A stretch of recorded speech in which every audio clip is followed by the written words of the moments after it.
Okay, imagine this. It's a scenario we see way too often, right? Your team's star leader, really charismatic, carries the vision, and then suddenly they just collapse. Yeah. Maybe it's burnout, maybe they just quietly step away, or, worst case, Hmm. a moral failure that sends shockwaves through everyone. And the first reaction is always shock, isn't it? Like, where did that come from?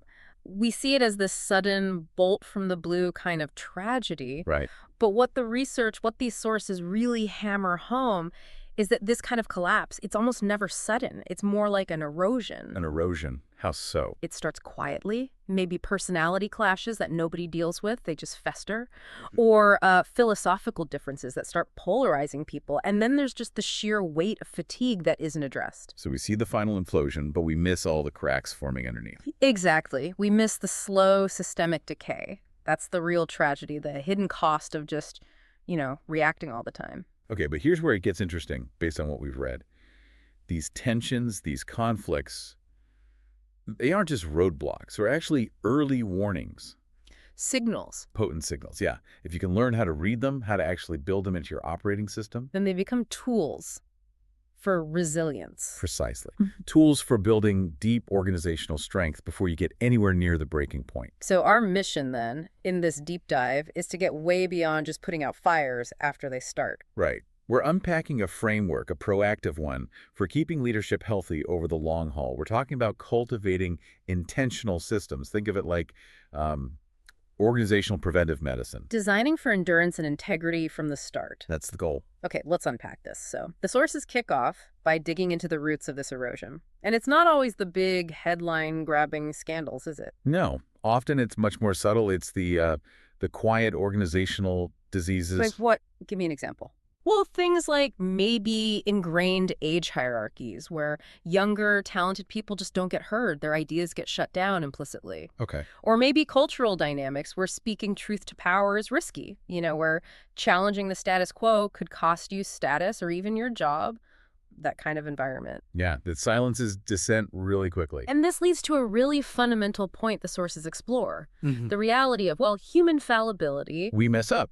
Leaders are humans. Exactly. They talk about leadership operating in a context where errors, moral slips, internal fights, these aren't bugs in the system. They're features. They're normal. Okay, that's a big shift. If mistakes and conflicts are normal, not accidental. Then the fix has to be two-pronged. Yeah. It has to address the leader's inner life, what the sources call formation character, soul care, that sort of thing. Right. And it has to address the external system through resilient architecture. You basically have to design for failure, assume it's going to happen, and build safeguards. I really like that principle, design for failure. It feels less like wishful thinking, So if we accept that fallibility is inevitable, where does it typically show up? What are the common patterns of decay we should be watching for? Well, the sources identify these four really persistent kind of interlocking dynamics.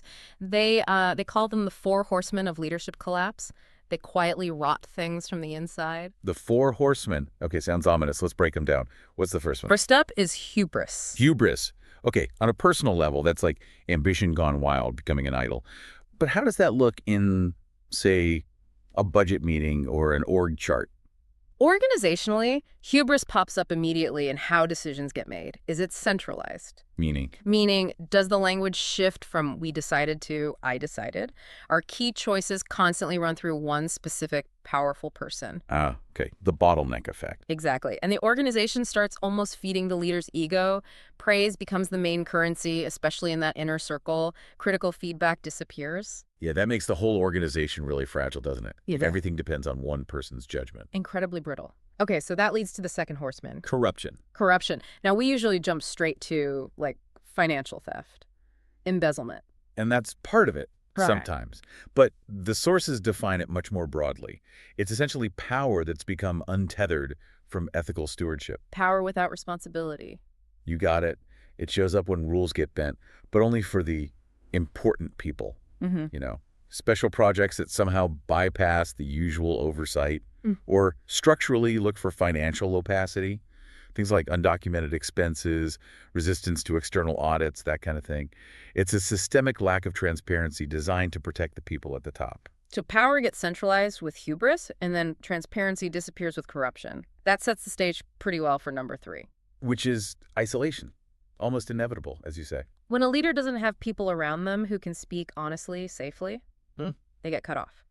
But how do you spot isolation structurally? Isolation loves secrecy. And secrecy is like the perfect petri dish for all the other problems to grow. Right. Organizationally, you see it in deliberately small inner circles. Places where the truth gets filtered, where disagreement isn't welcome. Echo chambers. Totally. Leaders start avoiding tough, vulnerable questions. And any independent accountability, like a board or an oversight council, it's either weak or it just rubber stamps whatever the leader wants. The classic question, who can fire you? If the answer is nobody, that's a huge red flag for isolation. Absolutely. If there's no real accountability, you're isolated. Okay, final horseman, despair. Despair. This isn't just like a leader having a bad week. No, this is deeper. It's that pervasive cynicism that sets in. Bone-deep fatigue. Losing sight of the original vision, the why. The why gets lost. Yeah, the vision starts to erode. Organizationally, you see signs like spiritual dryness, if it's that kind of organization, or just high compassion fatigue everywhere. People retreat into what the sources call defensive maintenance. Just keeping the lights on. Treading water. Exactly. Instead of moving the mission forward. And you definitely see it in high turnover rates for staff and volunteers. When the why goes, the how, the actual work, it decays fast. Wow. Okay, so despair isn't just personal sadness. It's this organizational rot stemming from lost vision, and that creates real operational risk. Serious risk. That's quite the list of threats. Hubris, corruption, isolation, despair. So the big question becomes, how do we build systems that actually fight these things proactively? Well, seeing those threats early, that's vigilance, right? And that leads us straight to the counter framework the sources propose. The shepherd's vigil. Shepherd's vigil, okay. It's a practical framework, repeatable. 4 core postures designed to protect both the leader's integrity and the whole system's health before things break down. So this is the intentional systems design, the preventive medicine. That's exactly it, moving from reactive panic to proactive protection. Okay, let's get into these 4 postures. This is where we move from spotting the problems to doing something about them. First posture is watch, focused on diagnosis, discernment. Yep. The goal is simple. Spot those 4 horsemen threats before they turn into full-blown disasters. See the smoke before the fire. How do you do that systematically? Well, a key practice they recommend is conducting a regular vigil audit. A vigil audit. What's involved? Think of it like a quarterly health check for the organization, but it goes beyond just financials. It explicitly looks at relational health, cultural vitality, governance risks. So it's intentionally looking for those early warning signs of, say, hubris or isolation. Precisely. It's structural. Okay, give me a concrete example. What's a governance red flag a vigil audit might pick up? Okay, maybe the audit finds that the leader unilaterally canceled or, let's say, postponed scheduled board oversight meetings 2 quarters running without seeking board consent. Okay, that smells like isolation or maybe dodging scrutiny. Exactly. Or maybe a sudden change in who can approve expenses, raising the leader's personal limit without review. It flags behavior that could lead towards corruption or hubris. Got it. What else under WOTCH? Another really crucial practice is 360 degrees listening. So getting feedback from all directions. Yeah, regular anonymous feedback from peers, from staff, about the leader's actual behavior and impact, not just their performance against targets. Okay, that tackles isolation head-on by bringing in outside perspectives. Good. What's the second posture? Second posture is clear. This is all about removing known obstacles and putting safeguards in place. The goal is preventing predictable harms. Clearing the road ahead. What does that look like practically? It means getting formal structures down on paper and enforcing them. So clear safeguarding and ethics policies, rules about financial conduct, conflicts of interest, whistleblower protections, make them explicit. Makes sense. But probably the most insightful tool mentioned here, one I think almost any organization could use, is the pre-mortem exercise. Pre-mortem, not post-mortem. Exactly. Instead of analyzing a disaster after it happens. You imagine it happening before it does. Yes. The team gets together and imagines a total catastrophe 1 year from now. Let's say the organization implodes. Scandal, burnout, massive division, whatever fits. Okay. Slightly terrifying exercise. It can be. But then the team works backward from that imagined disaster. They ask, okay, what safeguards, what policies, what checks and balances should we have had in place right now to prevent that specific outcome. Ah, I see. It forces you to identify the weak spots before they break. Precisely. It builds accountability and transparency into the design by making you confront potential failures head on. I like that. It shines a light into those dark corners where hubris and corruption like to hide. Okay, posture 3. Third is form. This focuses on equipping both character and competence. It's about combining, soul care or ethical grounding with actual skill development. So in a more corporate setting, that translates to moral formation, character development alongside leadership training. Exactly. Practices under form are about long-term resilience building. Things like structured rhythms of formation, scheduled mentorship, maybe character coaching, peer accountability groups where vulnerability is actually encouraged, not penalized. Building supportive relationships intentionally. Right. And another key practice is cross-context exposure. Getting people out of their silos. Yeah, intentionally rotating leaders or giving them projects in totally different parts of the organization, maybe even different sectors. It broadens their perspective, tests their adaptability, builds empathy. And probably knocks hubris down a peg by forcing them to see things from another angle. Good. Okay, final posture. Fourth and finally, Jord. This is all about sustainability and succession. The goal here is ensuring the mission continues, that the organization is resilient beyond any one individual leader. Planning for the long haul. Exactly. Guard means putting systems in place so the mission outlives the current leader. A key practice.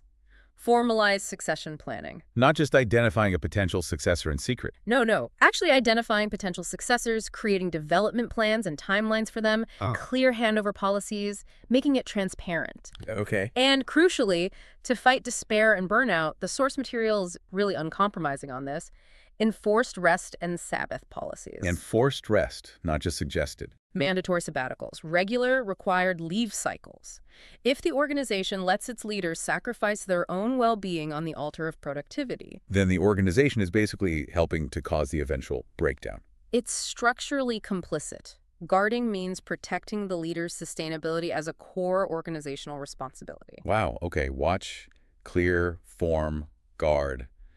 That's a really comprehensive framework. So zooming out, how does this translate for listeners who might not be in a, say, explicitly spiritual context? How does this apply in a standard corporate boardroom or a nonprofit? Oh, the translation is incredibly direct because the underlying issues are fundamentally human, right? True. So stewardship over status, that translates directly into stewardship of stakeholders, employees, customers, the community, the mission itself, prioritizing long-term health over short-term status games. Okay. And form, the character piece. That becomes a commitment to moral formation and character development. It means explicitly training people for ethical decision-making, for integrity under pressure, not just teaching them functional skills. So the core structural idea is still that design for sin principle or maybe design for fallibility sounds better. Yeah, design for fallibility works well.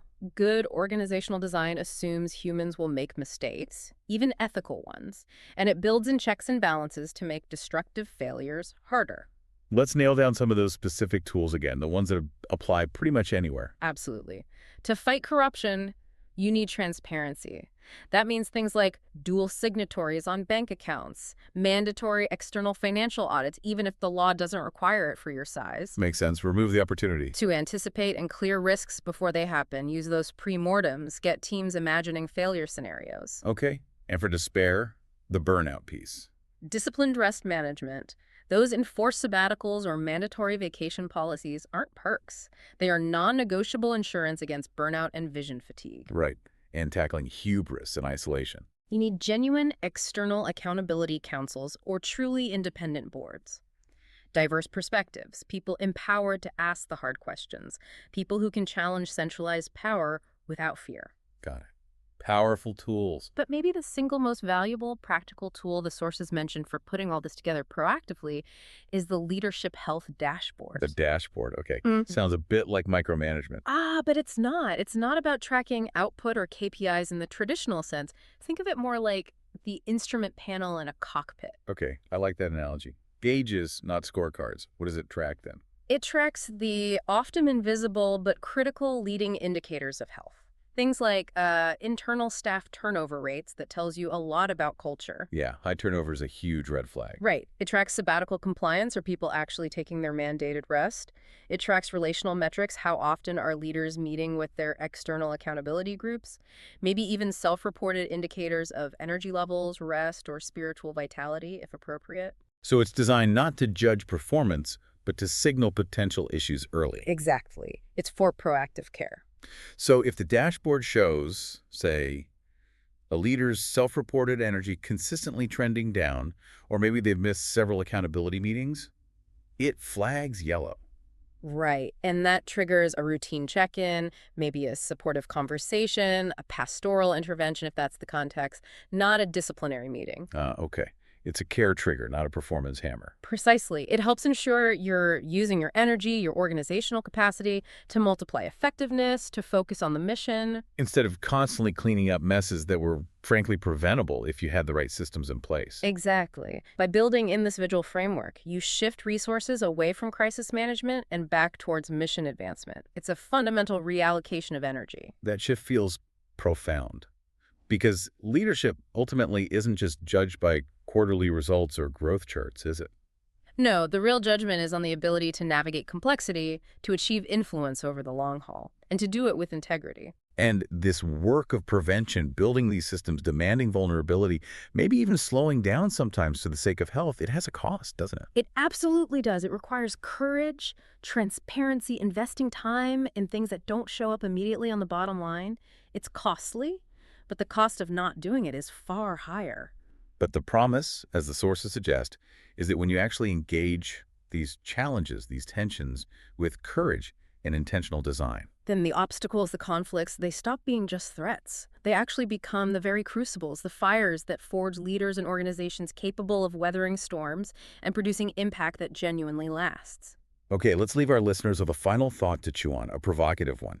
If your organization, your team, was forced to simplify right down to just 3 non-negotiable practices for leader health, just 3, what would you choose? And, maybe more importantly, how would you measure whether your legacy is ultimately defined by character, not just by the scoreboard?